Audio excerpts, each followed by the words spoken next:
TV Batuíra Portugal, para lá do amanhã. Boa noite a todos, que Jesus esteja connosco. Hoje o tema da nossa palestra é Perdão, Remédio Santo, e vamos ver durante esta hora um pouquinho mais sobre isto. E começamos com umas palavras de Chico, que nos diz que o perdão não faz a outra pessoa correta, ele te faz livre. Sejamos livres. Obrigada. No capítulo 11º, desculpem só pôr isto como deve ser. Acho que está como deve ser.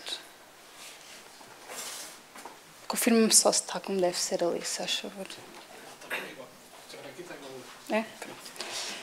Então, no capítulo 10º do Evangelho segundo o Espiritismo, bem-aventurados os que são misericordiosos, nós temos a parte das instruções dos Espíritos que fala sobre o perdão das ofensas. E que no item 14, um Espírito de nome Simeão traz-nos uma mensagem muito bonita sobre o tema, que diz: quantas vezes perdoarei a meu irmão? Vós lhe perdoareis, não 7 vezes, mas 70 vezes 7. Eis um dos ensinos de Jesus que mais deve impressionar a vossa inteligência e falar mais alto ao vosso coração. Nós aqui podemos ver que nós, para agirmos da maneira correta, de acordo com as leis divinas, devemos usar o nosso raciocínio, a nossa razão, para compreender a necessidade dos ensinamentos de Jesus. Tanto que isso é uma das coisas que a doutrina espírita nos traz, que nós devemos ter uma fé raciocinada. Ou seja, pensar e acreditar, uma com a outra. E esses ensinamentos devem atingir-nos da maneira mais profunda. Devem também falar-nos, como ele diz aqui, mais alto ao nosso coração, ou seja, ser captado pela nossa sensibilidade para, juntamente com a inteligência, possamos compreender verdadeiramente a necessidade de perdoar e despertar essa vontade em nós. Porque só compreendendo isso é que nós conseguimos despertar essa vontade. E continua. Tu perdoarás, mas sem limites. Perdoarás cada ofensa tantas vezes quanto ela te for feita. Ensinarás a teus irmãos o esquecimento de si mesmo, que torna uma pessoa invulnerável contra o ataque, os maus procedimentos e as injúrias. Serás manso e humilde de coração, não medindo jamais a tua mansuetude. Farás, enfim, o que desejas que o Pai Celeste te faça por ti. Torna uma pessoa invulnerável contra o ataque. E nós vamos perceber porquê, mais à frente. Ele não está sempre a te perdoar? Jesus pergunta. Ele conta o número de vezes que o seu perdão vem apagar as tuas faltas? E também sobre este tema, o apóstolo Paulo traz-nos o seguinte: perdoar aos seus inimigos é pedir perdão para si mesmo. Perdoar aos seus amigos é lhes dar uma prova de amizade. Perdoar as ofensas é mostrar que se está melhor. Perdoai, pois, meus amigos, a fim de que Deus vos perdoe. Porque se fordes duros, exigentes, inflexíveis, se usardes de rigor, mesmo por uma leve ofensa, como podereis querer que Deus esqueça de que cada dia tendes mais necessidade de indulgência? Como é que nós queremos uma coisa para nós, nós não damos aos outros? E muitas vezes nós compreendemos esta mensagem. Se nós lemos isto, faz-nos sentido. Mas porquê que ainda será tão difícil para nós perdoar? Primeiramente, porque somos seres imperfeitos e ainda estamos em evolução. E só nos conseguimos colocar no lugar do outro quando passamos pela dor. Já conseguimos, já é bom. E ainda porque nós acreditamos que perdoar é ser apático. É sofrer as consequências e deixar as coisas acontecer continuamente. E muitas vezes acabamos por aceitar desrespeito despeitos, manipulações e tudo isso. Perdoar não é isso. Existe um livro que nós temos na casa que é este, que eu aconselho vivamente a lerem. Eu só trouxe uma pequena parte do que é o livro, que é muito interessante, porque dá-nos uma perspectiva do que é que o perdão nos faz, não só a nível espiritual e a nível físico. E se vocês lerem este livro, vão ficar de boca aberta como eu fiquei. Como as coisas que nos acontecem, as nossas doenças, as nossas enfermidades físicas, têm tanto a ver com aquilo que nós guardamos cá dentro do coração. É muito interessante. Existe uma parte que fala sobre o Pai Nosso e o perdão. Porquê o Pai Nosso? É uma oração que Jesus nos ensinou que todos os dias milhões de pessoas fazem esta oração, mas apenas deitam palavras cá para fora e não percebem o significado, ou não interiorizam o significado de cada frase. Existe, neste caso, a frase: perdoai as nossas ofensas, assim como nós a perdoamos a quem nos tem ofendido. E o autor diz-nos sobre isso o seguinte: na parte final da oração do Pai Nosso, todos o sabemos, Jesus sugere-nos supliquemos o perdão de Deus para as faltas que tínhamos cometido, lembrando-nos, porém, a condição para termos direito ao perdão, a sua prática quando das ofensas dos outros. Ou seja, há 2000 anos ele nos ensinou que para sermos perdoados temos que perdoar. Ainda nos custa tanto fazer isso. E para não dar margem aos nossos enganos, ele comenta ainda após legar-nos a oração: porque se vós perdoardes aos homens as ofensas que deles tendes, também vosso Pai Celestial vos perdoará os vossos pecados. Mas se não perdoardes aos homens, tampouco o vosso Pai vos perdoará os vossos pecados. E com isto, Jesus nos ensina que o perdão, tal como tudo, está condicionado às leis divinas. E que o perdão do Pai, quando nós pedimos o perdão ao nosso Pai, quando Ele nos dá esse perdão, não é uma atitude de quem ficou lesado connosco, que Ele não fica, Ele compreende-nos. É uma oportunidade renovada para nós conseguirmos reequilibrar aquilo que nós fizemos, aquele equilíbrio que nós estragamos, digamos assim. Para não sofrermos as consequências dos nossos destemperos, urge aprendamos a perdoar, até mesmo porque somos espíritos reencarnados com um passado palingenésico, mas também com um futuro. Todos nós hoje somos melhores do que fomos ontem. E amanhã iremos ser melhores do que somos hoje. Todos nós temos um passado, todos nós erramos e todos nós iremos continuar a errar. Cada vez menos, mas iremos continuar a errar.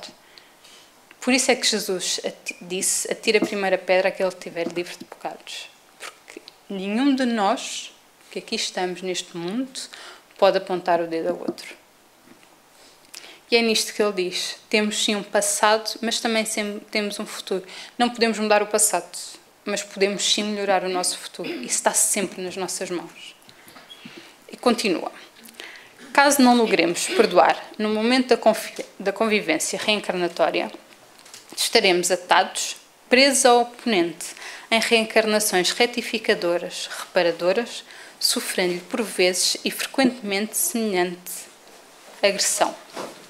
Isto podemos depreender da passagem evangélica, que é esta, que diz: reconcilia-te sem demora com o teu adversário enquanto estás a caminho com ele, para que não suceda que ele te entregue ao juiz e que o juiz te entregue ao seu ministro e sejas mandado para a cadeia. Em verdade te digo que não sairás de lá enquanto não pagares o último centilo.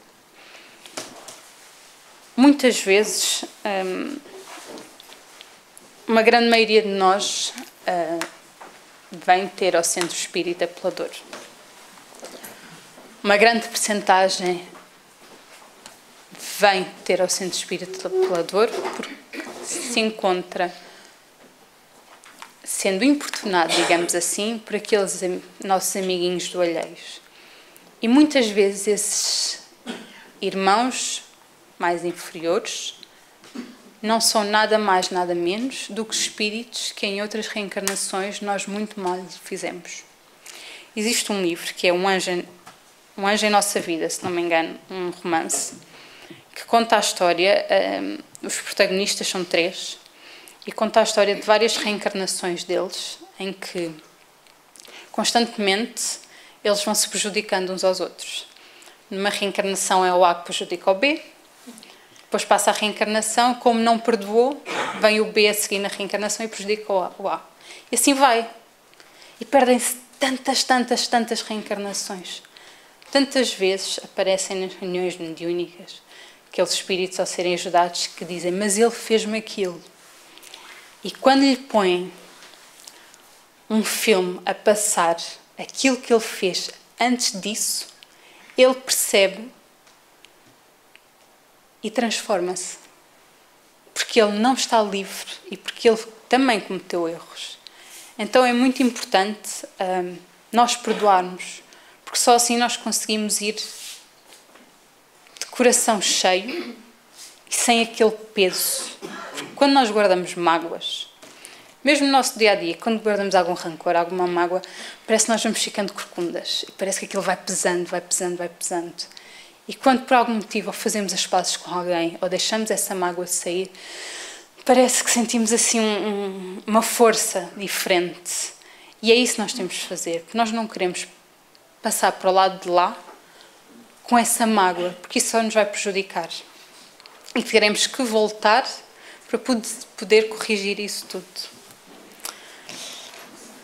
Ele continua a dizer: conta-se no movimento espírita brasileiro que o saudoso médium Francisco Cândido Xavier, sobre esta passagem do perdão das ofensas inquirido por Pedro, indagou ao seu mentor espiritual Emmanuel. Emmanuel, então se devem perdoar as ofensas por 490 vezes? Ao que o espírito respondeu: cada ofensa, Chico, cada ofensa. E aqui nós podemos ver nesta resposta que o objetivo e para onde nós caminhamos constantemente é para perdoar sempre. Ainda não conseguimos, mas nós vamos aprender vamos ver que perdoar, o perdão é um processo contínuo. Este livro é sobre o Pai Nosso. Todo o livro explica cada frase do Pai Nosso e é muito interessante. Apesar de parecer assim meio mais infantil, traz lições muito interessantes. Em que nos diz assim, sobre perdoar as nossas dívidas, assim como nós perdoamos aos nossos devedores. Quando pronunciamos a palavra perdoa as nossas dívidas, assim como perdoamos aos nossos devedores, não apenas estamos à espera de um benefício para o nosso coração e para a nossa consciência, mas estamos igualmente a assumir um compromisso de desculpar os que nos ofendem. Ainda estamos naquela fase em que este é o objetivo. Mas se começarmos, pelo menos, a pensar no benefício, já é um passinho, para depois conseguirmos assumir esse compromisso. Porque uma coisa leva à outra. Todos possuímos a tendência de observar com invasivas os grandes defeitos que existem em nós, reprovando, entretanto, sem exame, pequeninas faltas alheias.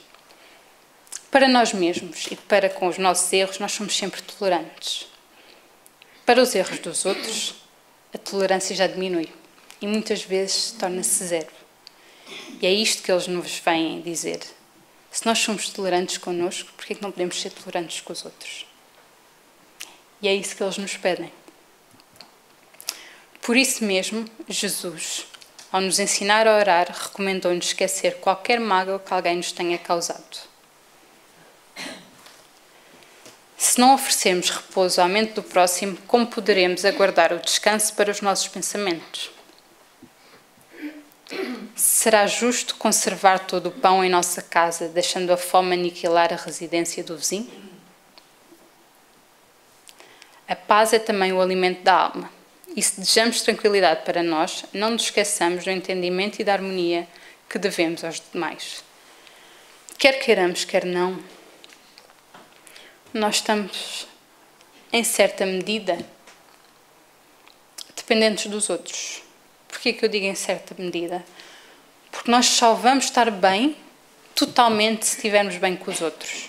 Os outros podem não estar bem connosco, mas isso é um problema deles. E é uma coisa que eles têm a resolver. Daí que ele nos diz aqui que, para nós termos paz, nós temos que ficar em paz não só connosco, mas com os outros. Porque é isso que nos alimenta. Não há nada melhor do que deitar a cabeça no travesseiro e estar em paz. E estar em paz não é questão de não ter dificuldades, porque nós todos temos, mas não ter aquela mágoa contra ninguém. Isso não tem preço. Quando pedirmos a tolerância do Pai Celeste em nosso favor, lembremos-nos também de ajudar aos outros com a nossa tolerância. Lá está, como eu disse lá atrás. Auxiliemos sempre. Se o Senhor pode suportar-nos e perdoar-nos, concedendo-nos constantemente novas e abençoadas oportunidades de retificação, aprendamos igualmente a espalhar a compreensão e o amor, em benefício do que nos cercam. Nós sempre, desde pequeninos, aprendemos que devemos fazer aos outros aquilo que desejamos que os outros nos façam. E com o perdão não é diferente. Se nós muitas vezes desejamos ser perdoados, porque ainda cometemos erros, às vezes ainda não conseguimos evitá-los, já temos boa vontade para isso, mas não conseguimos evitá-los, o mesmo acontece com os outros. E vamos perceber como é que conseguimos fazer mais ou menos isso. Foi este livro que deu origem a esta palestra, porque traz ensinamentos muito bonitos. É um dos livros que se deve ter quando se faz o Evangelho no lar em casa, que nos traz sempre umas palavras que nos ajudam, que tem exatamente um capítulo que fala sobre perdão, o remédio certo, em que Emmanuel nos diz, começa com: Pai, perdoa-lhes porque não sabem o que fazem. A maioria de nós conhece esta frase. Esta foi a frase que Jesus disse quando foi sacrificado, em que, depois de ser torturado, maltratado, terem feito cair no ridículo, a única coisa que ele faz é: Pai, perdoa-lhes porque eles não sabem o que fazem. Ele não pediu: Pai, eu perdoo-lhes, ou quero perdoar-lhes, não, porque ele nem sequer se sentiu lesado. Então, ele, nestas palavras, demonstra a mansidão e a misericórdia que é própria de espíritos tão elevados como ele. E este é o nosso objetivo, é chegar a isso. Mas continua. Toda a vez que a moléstia te ameaça, Emmanuel, recorres necessariamente aos remédios que te liberem da apreensão. Agentes calmantes para a dor, sedativos para a ansiedade. Em suma, à fase de qualquer embaraço físico, procuras reabilitar as funções do órgão lesado. Lembra-te de semelhante impositivo e recorda que há pensamentos enfermizes de queixa e mágoa, de prevenção e antipatia a te solicitarem adequada medicação para que se te restaure o equilíbrio. Isto é, se o desequilíbrio do corpo físico reclama cuidados necessários, o que dizer daqueles conflitos que nós temos, que são causados, como ele diz aqui, por pensamentos enfermizes de queixa e mágoa, de ódio? Isto significa que eles também precisam de medicamento.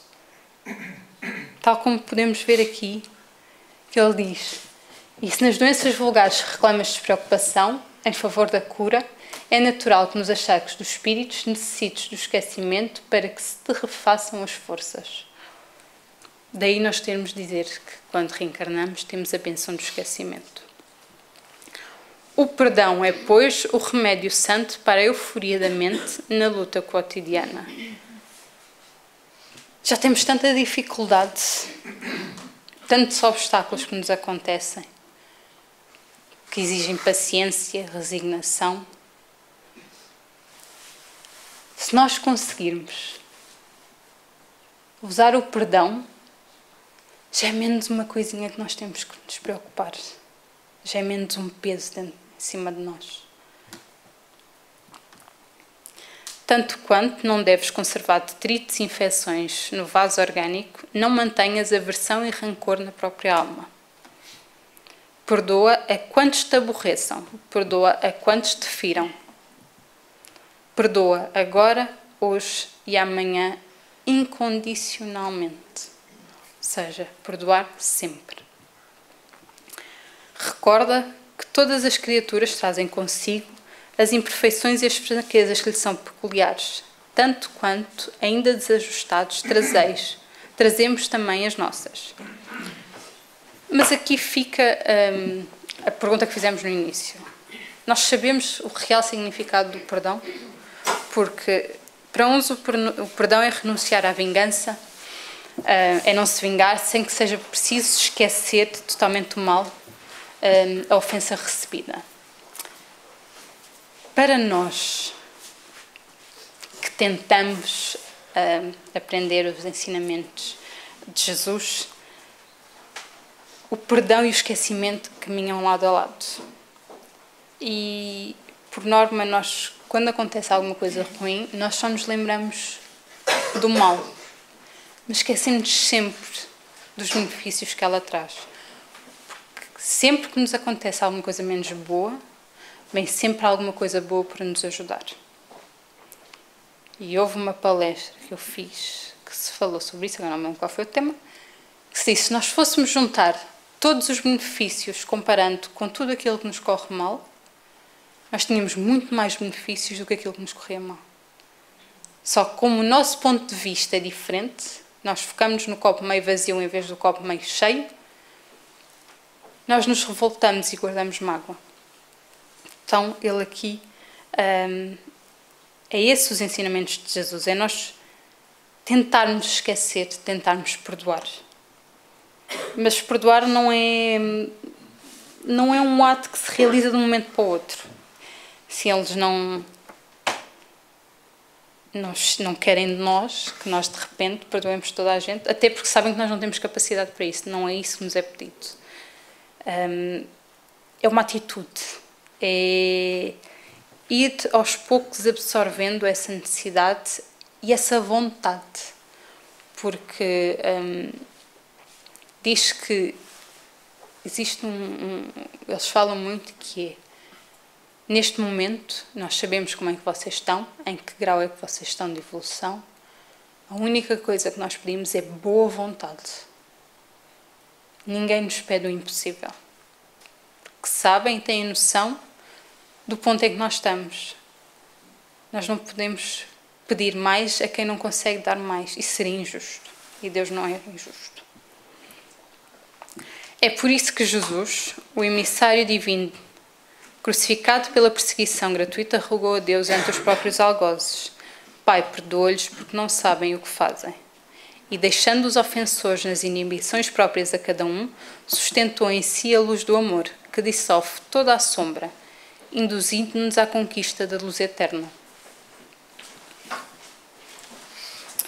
Voltando outra vez a este livro maravilhoso, na parte que diz da necessidade de perdoar, ele diz: a perdoar é uma necessidade de todos, independentemente do quanto se sintam lesados e desprestigiados com a atitude negativa sofrida, porque é do seu próprio interesse, por ser uma decisão preventiva de enfermidades. Eu sublinhei isto, que diz tudo, o importante de tudo a reter é: perdoar é uma necessidade de todos por ser uma decisão preventiva de enfermidades. Nós às vezes não tomamos vacinas para não termos alguma doença. Aqui é a mesma coisa. Nós temos muito, graças a Deus, com a doutrina espírita as coisas já se vêm alterando, mas nós vamos tratar da causa. em vez de tratar vamos tratar da consequência em vez de tratar da causa.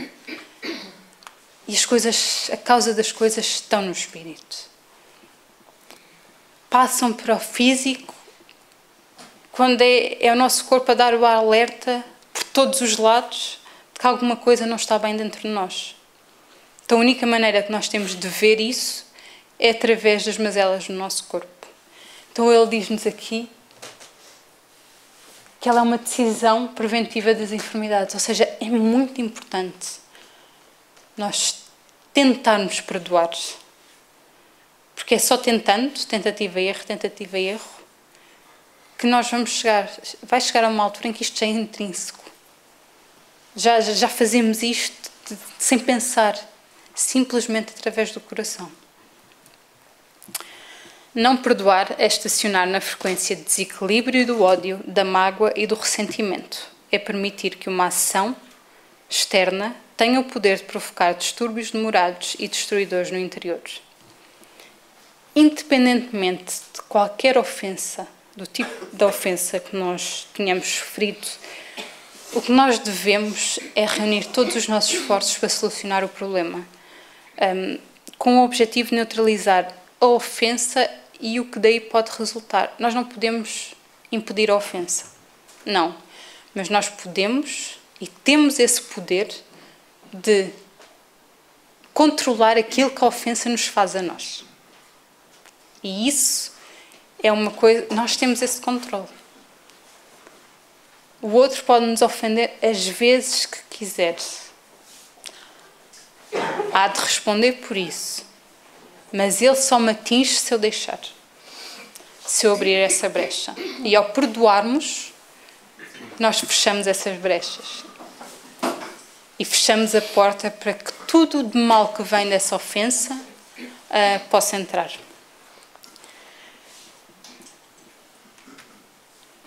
Perdoar é assim uma ação pessoal, uma decisão própria, autocircunscrita, unilateral, executável, necessária, capaz de favorecer uma vida digna.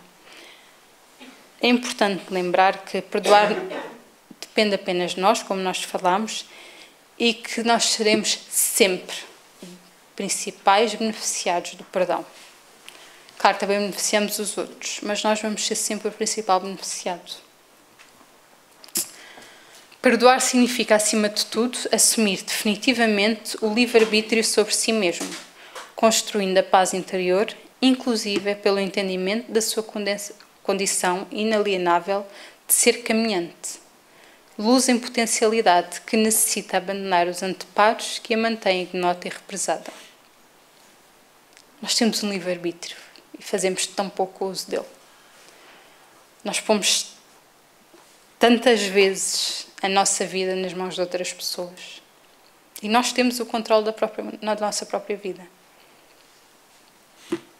E diante disto tudo que ele nos diz aqui, ele dá-nos uma conclusão racional, que ele diz que é fácil de lá chegar, que é: perdoar é um ato inteligente, é uma importante estratégia de saúde. Todos nós queremos ter saúde.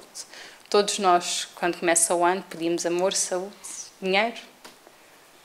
É um dos nossos objetivos principais, ter saúde. Mas muitas vezes somos nós próprios a acabar com a nossa saúde. Depois vem a parte importante, que é o exercício para o perdão. E ele diz que não existe uma fórmula mágica com o poder de produzir em nós a capacidade para o perdão. Cada um, porém, encerra na intimidade o dom do perdão, em razão da nossa essência amável e amorável, ainda que este dom se encontre momentaneamente soterrado pelo orgulho e asfixiado pelas paixões inferiores. Todos nós, piores ou melhores, temos aquela semente do amor e de podermos ser sempre mais e melhores. Os nossos defeitos ainda se sobrepõem às nossas virtudes, mas está lá. E nós temos a nossa consciência. Nós sabemos sempre qual é que é a atitude certa. Mas às vezes preferimos tomar a errada. Mas sempre. Tanto que às vezes quando tomamos uma atitude que sabemos que não é correta, parece que de lá dentro nós não estamos bem com isso, porque sabemos que é, mas por causa do nosso orgulho e da nossa vaidade e do nosso egoísmo, ainda tomamos a atitude errada. Mas está lá, está dentro de nós. E isso é uma coisa que vamos trabalhando ao longo do tempo. Sendo o perdão um processo, faz-se indispensável a elaboração de um planeamento racional e execuível. Que ele nos diz. Com essa finalidade, ele diz que ousa propor passos para o desenvolvimento e a parturição do dom de perdoar, sem se mover, no entanto, pretensão à infalibilidade de uma formulação mágica, mas destacando a indispensável participação ativa do candidato ao perdão em atitude firme. Ou seja, ele não diz que isto é a forma mágica, mas diz que é indispensável nós participarmos nisto. A nossa participação é indispensável e está nas nossas mãos. E o primeiro ponto é o autoperdão, que diz: todos nós somos criaturas com destinação para a felicidade. Isso é um ponto assente. Todos nós tendemos, o caminho é para cima e para o alto. Não, para a frente e para o alto, assim é que é. Mas como chegar a essa meta? Ora, o grande motivo da nossa existência é o amor. Nós fomos criados simples e ignorantes, e experiência através de experiência temos-nos tornado espíritos que deixamos de ser movidos pelo instinto para começarmos aos poucos a seguir o caminho do exercício do amor sem falhas, do amor incondicional.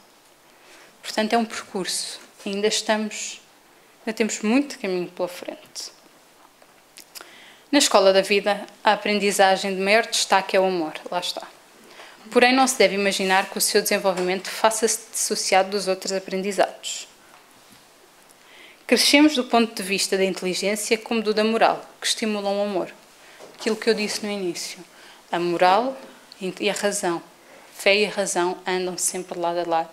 Não dá para afastar. Se estiveram muito tempo afastadas, para nós, mas cada vez mais elas tentem se unir. E só assim é que faz sentido. E no capítulo a seguir, no 11º, amar o próximo como a si mesmo, Jesus nos disse que devemos amar o teu Deus de todo o teu coração, de todo o teu espírito e de toda a tua alma. Esse é o primeiro mandamento e o mais importante. E eis o segundo: amarás ao teu próximo como a ti mesmo. Toda a lei e os profetas estão assentes nestes dois mandamentos. Tudo na nossa vida gira em torno do amor. Assim, o resumo disto tudo é amarmos-nos, aprender a amar. E o amor orienta-se em 3 dimensões muito importantes. O amor a Deus, que nos encaminha à felicidade, na sua busca voluntária quando vamos amadurecendo a inteligência e a moralidade. O amor ao próximo, que nos identifica e reúne em nossas necessidades recíprocas da vida em sociedade, forma instrumental para os nossos progressos espirituais.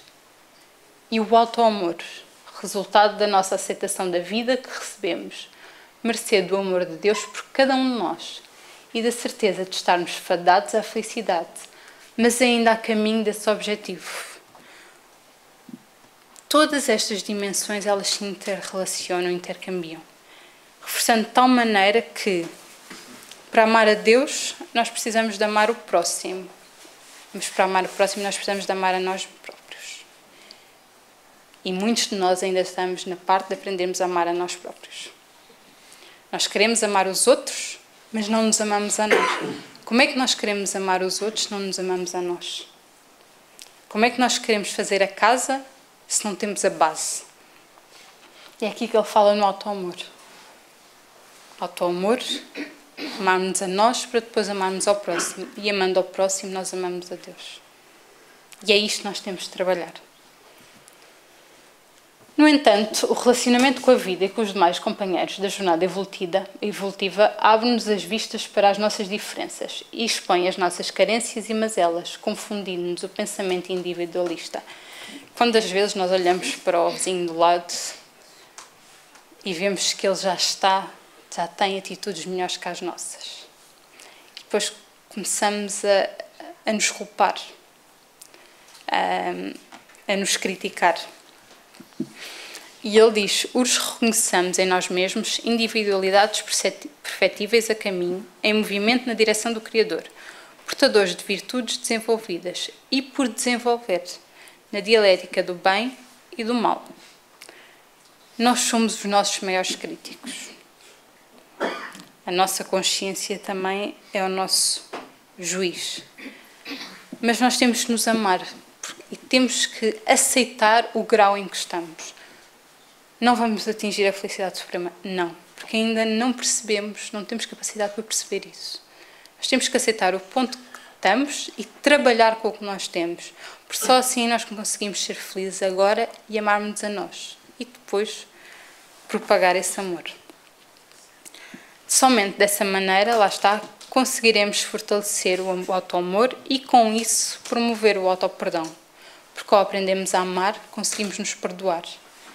Percebemos o ponto em que estamos, que erramos sim, mas que tudo faremos para corrigir os nossos erros. Ele acaba esta parte a dizer: perdoemo-nos pela fragilidade que nos caracteriza o instante evolutivo. Mas jamais deixemos de vislumbrar, no espelho da alma, a criatura maravilhosa, frutificada, que foi a partir de um ato de amor infindo do Criador e a despeito da nossa imperfeição. Temos de estar no equilíbrio. Não errar constantemente e nos desculparmos, que não vale a pena, mas erramos porque ainda somos imperfeitos, mas aprender com esses erros e tentar corrigi-los. Não olhar para nós como os piores do mundo, mas olhar para nós como uma obra-prima em progresso, para ser finalizada. Depois temos o autoexame. Proceda a um rigoroso autoexame, quanto a uma possível participação sua no processo ofensivo sofrido. Dificilmente, ele diz-nos, uma agressão é o resultado de uma atitude unilateral. Ou seja, no comum, o agressor, em sua imperfeição, age movido por uma provocação intencional ou involuntária, explícita ou implícita. Muitas vezes acontece, vou dar o exemplo. Imaginem alguém que de nada começa a reclamar connosco. E nós sentimos-nos ofendidos. E vamos cultivando essa mágoa. O que ele diz aqui é para nós olharmos para trás e percebermos se nós fizemos alguma coisa para provocar isso. E nós olhamos para trás e vemos que ele estava a tentar falar connosco, mas nós não estávamos a prestar-lhe atenção. Daí originou a atitude dele. Não é justificável, mas já conseguimos perceber o porquê. E isso facilita a nossa vontade de perdoar. Porque, neste caso, a única coisa que nós precisamos é de boa vontade e de um maior esforço no domínio do nosso orgulho para pormos o perdão em prática. Portanto, daí ele dar estes pontinhos para nós analisarmos bem a situação. Ele diz: e que não se espere a descoberta unicamente nas ações mais diretas, pois quantas vezes a omissão, o desdém, o orgulho ou a indiferença não funcionam como espoleta para a explosão do ódio ou da maldade. Bater boca é complicado, mas olha que ser indiferente à outra pessoa deixa-a maluca. Quantas vezes o bater boca vai até se cansar, mas ser indiferente deixa as pessoas num estado de que querem matar. Lá está, foi a nossa atitude. Daí ele dizer-nos aqui, com este ponto, que nós devemos examinar as nossas atitudes, porque, por querer ou não, com a intenção ou não, muitas vezes despoletam as atitudes dos outros. Tomar o ofensor como ignorante, tendo ou não participado da reação que o vitimou, compreenda e considere sempre o agressor como espírito desconhecedor das repercussões da sua atitude. Haja vista que, a partir da violência perpetrada e submetida à lei da causa e efeito, ele se fragiliza e se torna vulnerável à violência, atingindo a si mesmo em mecanismo educativo e de reajuste. Quantas vezes, se nós olharmos para quem nos ofende desta maneira, é muito mais fácil de perdoar. Vou dar o exemplo. Os pais, ante as faltas do filho ainda criança, que tomam costumeiramente a atitude corretiva, mas perdoam-lhe sempre facilmente os erros, porque sabem que ele está em progresso e que não sabe aquilo que está a fazer, ou não tem tanta noção. É assim que nós devemos compreender o nosso ofensor, como uma criança a nível espiritual, que ainda está a caminhar. Entender o ofensor como enfermo, considerar as dificuldades íntimas do agressor, as dificuldades por que vem passando, as limitações em sua educação, a carência moral e mesmo material que se lhe assegura uma vida digna, os reveses da vida, o seu momento emocional. Quantas vezes alguém nos ofende ou fala mal connosco, nós nos melindramos, mas não sabemos que aquela pessoa passa por uma grave situação na sua vida. N vezes que isso acontece. E que a pessoa está assim porque tem alguém doente em casa e desdobra-se para ajudar e para segurar tudo e descontou naquele momento. Nós não sabemos o que se passa na vida de cada um. E é isto que ele diz, que nós devemos entender quem nos ofende como um enfermo, porque pode estar a passar por uma situação muito complicada, tal como nós já passamos e já descontámos em alguém, de certeza. Por isso é que é importante também entender essa parte. Isso tudo demonstra a sua condição de enfermo em qualquer um dos aspectos do distúrbio da saúde, como entendida pela Organização Mundial de Saúde, requerendo de quem se encontra em melhor estado de rigidez, de equilíbrio orgânico, uma postura de tolerância e compreensão. Entender o ofensor como instrumento de prova. Reencarnamos neste mundo para o desenvolvimento das nossas potencialidades, para progredir. Nesse sentido, as situações e oportunidades que se nos apresentam podem ser classificadas levando em conta a sua agente, como sendo missões, expiações ou provas. No primeiro caso, nós assumimos posições e desenvolvemos ações para o progresso geral, que resultam no nosso próprio progresso. Nas expiações são resgates que têm como objetivo educar-nos através do reequilíbrio que foi desestruturado no passado, seja por ignorância ou seja por maldade. E por final temos as provas, que são, a partir das avaliações na escola terrena, nós buscamos confirmar e consolidar um aprendizado que supostamente já adquirimos no passado. E muitas vezes esses ofensores vêm como prova. Ele diz, sendo assim, o ofensor, sem imaginar e sem querer com o mal, faz-nos o bem. De facto, como poderíamos saber da necessidade de aplicar o perdão se não houvessem situações reais, concretas para vivenciar? O agressor está posicionado aqui, naquela condição da passagem evangélica. É necessário que sucedam os escândalos, mas ai daquele homem por quem vem o escândalo. E ele conta a história de Chico, que diz: a esse respeito, conta-se que o querido médium Chico Xavier, no início do seu medionato na cidade de Pedro Leopoldo, sofria perseguição implacável do pároco local, que invariavelmente lhe censurava a atividade mediúnica, ironizando e denominando o burrico dos espíritos, além de outros impropérios durante os sermões dominicais. Chico era informado por pessoas inconformadas com as agressões gratuitas e, muito embora guardasse postura de tolerância, não deixava de sofrer, de alguma forma envolvido pelas vibrações negativas do padre. Isto durou anos. Após alguns anos submetidos a essa provação, em certo dia, Emmanuel acerca-se das suas faculdades medianímicas e comenta penalizando: Chico, desencarnou hoje o nosso benfeitor. A qual benfeitor o senhor se refere, Emmanuel? Ao pároco local, Chico. Benfeitor, Emmanuel? Indagou surpreso o médium mineiro. Sim, Chico, benfeitor. pois não fora ele, como você se saberia capaz do exercício da tolerância, da indulgência e do perdão das ofensas? Temos que ser postos sempre à prova, porque só assim é que conseguimos perceber se conseguimos ultrapassar esse obstáculo ou não.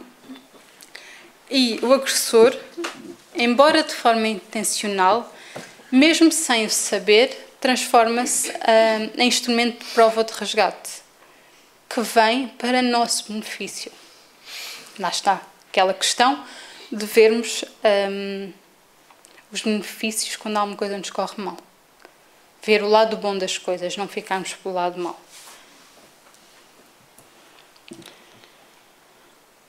Ponto 6. Considerar a impessoalidade da ofensa. O ser humano, na atual condição evolutiva, é costumeiramente melindrável e, por consequência da sua imaturidade, fomenta traumas emocionais e frustrações inaproveitadas, com repercussões na sua sensopercepção e julgamento das ações alheias. Quantas vezes nós, os melindres, são a pior coisa que existe neste mundo. Quantas vezes, nem foi o que a pessoa disse, foi a maneira que a pessoa disse, que nós já achamos, o que mais acontece isso é, por exemplo, por mensagens escritas. A pessoa escreve normalmente, mas do outro lado já acha que falou de uma maneira e já começa um melindre. Isso acontece muito.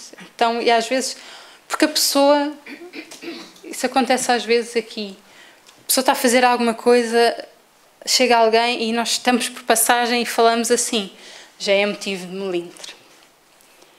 Porque nós sentamos aqui e naquele momento queremos sentar ali, já é uma situação de melindre. Nós melindramos-nos muito e isso depois forma mágoas que só nos prejudicam.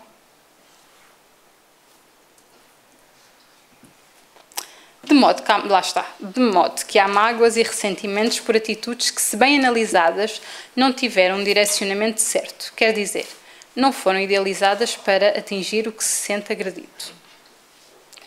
Nestes casos, como eu estava a dizer, podem ser resultantes de desatenção, desinteresse, de descompromisso, de egocentrismo e de omissão. A ação negativa não se reveste da pessoalidade, ou seja, a pessoa não disse aquilo naquele momento, muitas vezes, porque era eu. Disse-me naquele momento, estava cheia de trabalho e estava a pensar noutra coisa. E eu já levo a peito. E é isso que ele diz. Nós temos que analisar as coisas e tentar perceber que muitas vezes não é connosco, é a pessoa que não está bem. E mesmo que fosse connosco. E isso é muito importante para conseguirmos não nos sentir agredidos, porque depois passa um dia e já está tudo bem. Nós olhamos para trás, quantas vezes familiares passam a vida toda zangados por mínimas coisas, sem se falarem, passado anos, olham para trás e já nem se lembram do que era. Mas continuam zangados. Estavam zangados e assim vão ficar. Nós damos muita importância às pequenas coisas que não têm importância nenhuma. Ao se conseguir assegurar-se da impessoalidade da ação agressora, de alguma forma se perde a dimensão do confronto que insistimos em manter em termos de comportamento agressivo ou vingativo. Lá está. Nós percebemos que aquilo não tinha importância, então a coisa passa. E este é um dos pontos. Neste livro de Richard Simonetti tem uma história, que eu trago sempre, a história que não está mal, diz que é Francisco Cândido Xavier, mas é o Richard Simonetti. Que é Veneno Mortal. Ao estagiar no umbral, por tempo que lhe pareceu uma eternidade, Zulmira foi internada em abençoada instituição socorrista. Instalada em leito singelo, viu aproximar-se um assistente e, após cumprimentá-la, apresentou-lhe algumas perguntas a fim de definir com exatidão as suas necessidades. Nome: Zulmira Santorra. Estado civil: divorciada. Filhos: 3. Idade, 40 anos. Causa da desencarnação, desgosto. Desgosto? Sim, o meu marido abandonou-me por outra mulher. Não resisti à traição, sucumbindo, em breve tempo, presa de inexorável angústia. A doente interrompe o diálogo, dominada pela mágoa, a extravasar-se em lágrimas abundantes. O assistente, após dizer-lhe palavras de consolo, afasta-se compadecido. Em breves momentos, entra o médico encarregado de atendê-la. Conversam há algum tempo. Revelando perfeito conhecimento da situação, ele lhe diz atencioso: Zulmira, vamos trabalhar em favor da sua plena recuperação, mas dependemos muito de si mesma, da sua reação positiva em face das perturbações que a afligem. O seu problema é complexo, porquanto regressou à espiritualidade antes do tempo, enquadrada no crime de suicídio. Ao que ela responde: Suicídio? Penso tratar-se de engano. Caberia melhor o termo assassinato. O meu marido matou a minha vontade de viver com a sua traição infamante. Realmente o comportamento dele foi lamentável. Não obstante, você mesma se destruiu, ingerindo o veneno insidioso do ódio, a cultivar a volúpia da mágoa. A doente não se contém. O senhor há de convir em que o golpe foi muito forte. Ao que ele responde: Sim, minha filha, mas não foi mortal. Você teria resistido muito bem se não desistisse de viver, recusando-se a aceitar a defecção do seu esposo. Impossível curar uma ferida tratando-a com ácido. Foi o que você fez o tempo todo, até provocar a própria desencarnação, a alimentar a perigosa ilusão de que a sua situação era insuportável, como se Deus houvesse colocado sobre os seus ombros uma cruz superior às suas forças. E agora? Indaga desapontada a doente. Agora é modificar as suas disposições íntimas, entregar-se ao tratamento e aguardar a chance do novo retorno à carne, onde será chamada novamente a exercitar em seu próprio benefício uma das lições mais importantes do apostolado de Jesus, o perdão. Lá está. Nós temos o hábito de colocar a nossa vida na mão dos outros. E esta é a prova viva de que qualquer obstáculo que nós tenhamos vem pelo nosso bem. E que nós temos os instrumentos mais do que necessários para superá-los, seja o que for. E que desistir de viver não é solução. Porque também iremos responder por isso. Há tantos espíritos que querem reencarnar e ainda não têm uma oportunidade. E nós que aqui estamos, muitas vezes a desperdiçamos. E Zulmira, que se julgava uma vítima do marido, acabou compreendendo que fora vítima por si mesma. E aqui nós podemos ver que o perdão é a chave mágica que nos liberta de muitos males físicos e espirituais, daqueles que nos complicam as nossas existências e até abreviam. Tanto que a imagem que eu pus logo de início era as pessoas a libertar-se dos grilhões. Nós, ao perdoarmos, libertamos-nos dos grilhões. Porque nós, com as nossas mágoas, ficamos presos. Muitas vezes àqueles de quem nós sentimos ofendidos. Por imensas reencarnações. E ao perdoar, nós nos libertamos disso.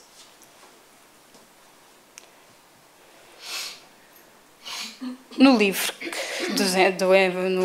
dos Espíritos, diz: se ela a prece é ardente e sincera, pode chamar em sua ajuda os bons espíritos, a fim de sugerir-lhe bons pensamentos e dar-lhe a força do corpo e da alma de que necessita. A prece é outro dos instrumentos que nós temos. E com ela vamos acabar. Neste livro pequenino, não sei se temos aqui em casa, temos? Que fala, que é a prece ante o perdão que Emmanuel nos traz, que diz: Senhor Jesus, ensina-nos a perdoar conforme nos perdoaste e nos perdoas a cada passo da vida. Auxilia-nos a compreender que o perdão é o poder capaz de distinguir o mal. Induz-nos a reconhecer nos irmãos que atrevem felicita, filhos de Deus, tanto quanto nós, e que nos cabe a obrigação de interpretá-los na condição de doentes, necessitados de assistência e de amor. Senhor Jesus, sempre que nos sintamos vítimas das atitudes de alguém, faz-nos entender que também somos suscetíveis de erros e que por isso mesmo as faltas alheias poderiam ser as nossas.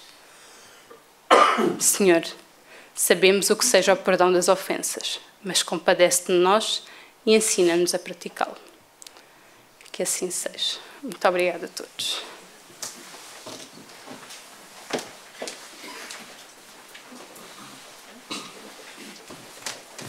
Então, boa noite. Falar do perdão é muito difícil, mas eu acho que a história do Richard Simonetti tinha no final aquilo que de facto é a importância do perdão. É talvez uma das lições mais importantes do apostolado de Jesus. E ele deixou-nos essa mensagem naquela oração extraordinária que é o Pai Nosso, a necessidade de perdoarmos. Ele levou esse caminho até ao final da sua permanência na terra e ainda na cruz ele nos vai dizer de novo: Pai, perdoai-lhes que não sabem o que fazem. Então, perdoar é o aspecto, ou um dos aspectos mais importantes que Jesus nos deixou.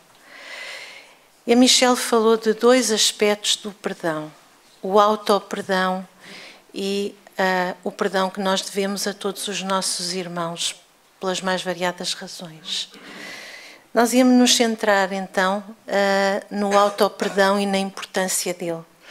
Enquanto a Michelle falava, lembrava-me das reuniões de desobsessão e da importância do perdão para esses irmãos nossos já desencarnados e que não foram capazes de perdoar e que encontram esse grilhão, essa algema, e que os faz continuarem presos a situações que eles vivenciam de uma forma dolorosíssima há anos e anos e anos, quando passados, então, do plano físico para o plano espiritual. Isso às vezes faz-nos lembrar sempre que eles estão lá agora, mas que um dia nós estamos agora a fazer o caminho do berço ao túmulo, eles estão a fazer o caminho do túmulo ao berço, de novo, não é? Isso faz-nos lembrar que, de facto, não conseguirmos exercitar o perdão coloca-nos em situação de não conseguirmos, de facto, resolver nesta encarnação, que é uma encarnação preciosa neste momento na Terra, como nós sabemos, torna-nos a nossa situação mais difícil quando partimos para o plano espiritual. É por isso que Jesus também nos disse que nos puséssemos a caminho e fôssemos encontrar-nos com o nosso adversário. O adversário é todo aquele que nós estamos a encontrar hoje e que é adversário do passado. E vamos então fazer esse trabalho dentro de nós, porque é um trabalho que nós temos que fazer de auto-perdão, muitas vezes com as nossas faltas, porque esses nossos amigos que estão do outro lado, muitas vezes não se estão a perdoar a eles próprios. E ninguém consegue evoluir, mesmo no plano espiritual, sem se perdoar. Temos que nos perdoar aqui para continuarmos o caminho do outro lado. E temos que perdoar também, como nos disse a Michelle, temos que perdoar o nosso irmão, pouco a pouco. Porque só a mágoa, e não é preciso ir à ofensa, só a mágoa, ela já é algo que nos vai prejudicar muitíssimo a nossa aura e o nosso perispírito. E, portanto, essa é a mensagem. De facto, o apostolado de Jesus teve como uma das principais lições o perdão. E vamos então para a prece. TV Batuíra Portugal. Para lá do amanhã.